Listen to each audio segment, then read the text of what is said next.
Hello everyone, I am Umar Sheikh and welcome back to the YouTube channel of Australia Immigration Matters. In today's video, you will learn how to check the eligibility of your occupation for different visa subclasses and to know your occupation's relevant assessing authority for the skills assessment purpose. I will be sharing my screen to show you guys how to navigate the official website of Department of Home Affairs to explore the eligible skilled occupation list. So let's get started. Here we are. This is the home page of Australian Government Department of Home Affairs, Immigration and Citizenship. On this page, you will see the button of menu. You will click over here, and after that, you will move to the visas section and you will see the button of working in Australia. Upon clicking working in Australia, you will see multiple web links to explore. However, in this video, we will be exploring the skilled occupation list. So when we land on the skilled occupation list, you will see a lot of information provided over here. So the first information is being provided for about the visas for which this combined list is applicable for. So it states that the following visas are available to individuals who are qualified to work or train in an eligible skilled occupation in Australia and can meet all the requirements of these visa subclasses. Also, there are four important points to understand about the combined list. So the combined list of eligible skilled occupations we are talking about today will specifies the ANZSCO code for each occupation. The ANZSCO provides information on the skill level of the job, qualification and experience needed to work in those occupations. Number two, the caveats which exclude the use of the occupation in certain circumstances, but it is only applicable for two visa subclasses, that is ENS direct entry stream 186 subclass and TSS visa, that is 482 visa subclass. We will also see the examples of these caveats in today's video. Number three is about whether the occupation is included in MLTSSL list, which is also called medium and long-term strategic skills list, or STSOL list, which is called short-term skilled occupation list, or the regional occupation list, which is also termed as ROL. Now, the fourth point is about the assessing authority for the skills assessment, which this combined list will specify. Now, they are also referring to some removed occupations which Department of Home Affairs has removed in the past, which you wouldn't be able to find in this search utility, as those occupations are no more part of the combined list of eligible skilled occupations for the listed visa subclasses. Now let's explore the list to see that how to read the information when you are going to search the occupation of your profession. So there are 5 columns in this list or table. The first column is about the occupation's name. The second one is about the ANZSCO code. As we have studied above, the ANZSCO code provides all the information with respect to the qualification, skill level, and the work experience requirement for each of the occupation. So the link of the ANZSCO code is always clickable, and it will move you to the Australian Bureau of Statistics website, where they give all this information related to the occupation. The third column is about the visa subclasses for which this specific occupation is eligible for. The fourth column is about the list under which this occupation is included, for example, MLTSSL, STSOL, and ROL. The fifth column is about the assessing authority for this specific ANZSCO code or occupation. So now let's take up the example of, let's say, this occupation, which is Accommodation and Hospitality Managers, NEC. NEC stands for Not Elsewhere Classified. Now the ANZSCO code is 141999. If I will click on this button, this will take me to the ABS website, where you can see all the standard role and description or the requirements of the specific occupation, which is important for you to understand if you are going to apply for this specific occupation and to see the suitability with respect to your own CV.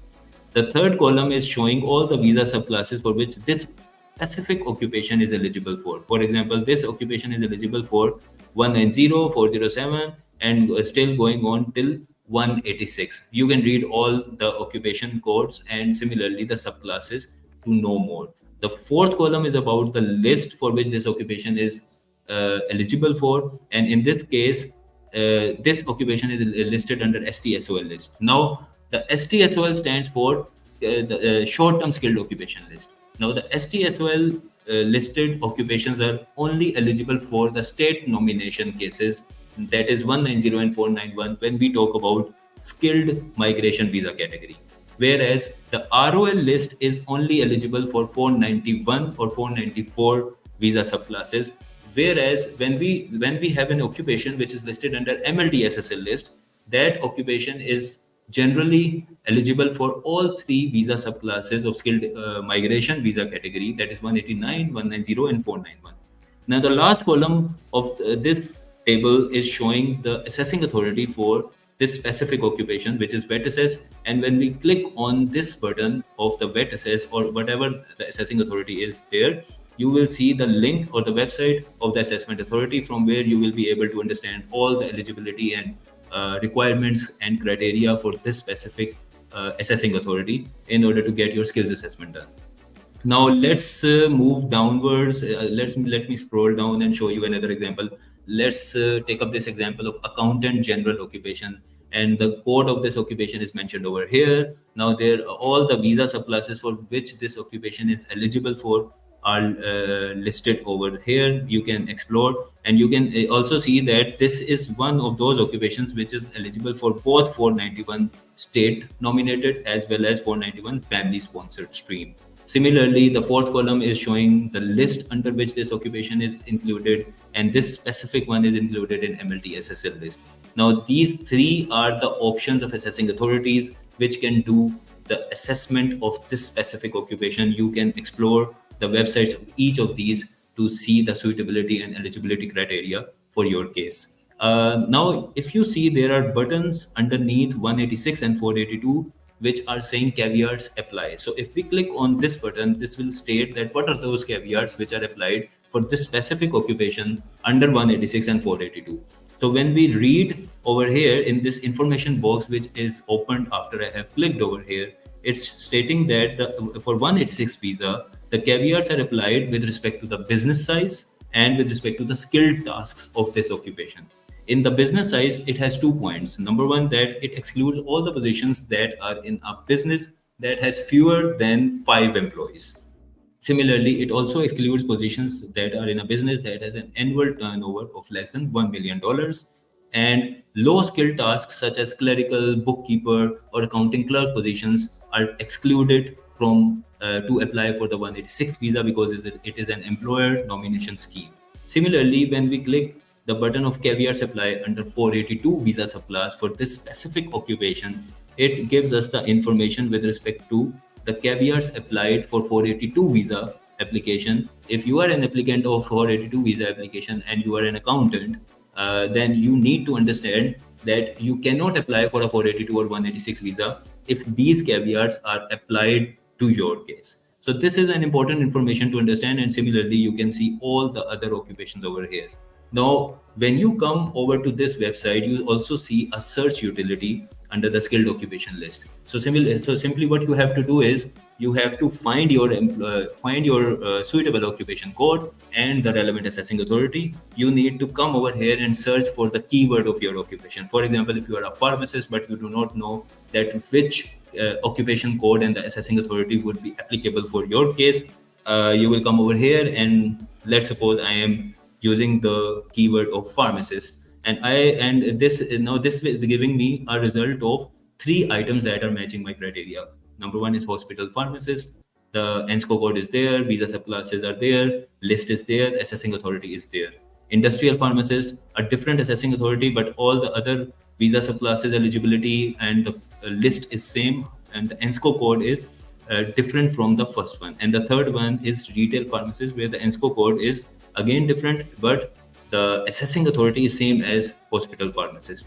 The list is same, the eligible skilled visa subclasses are same.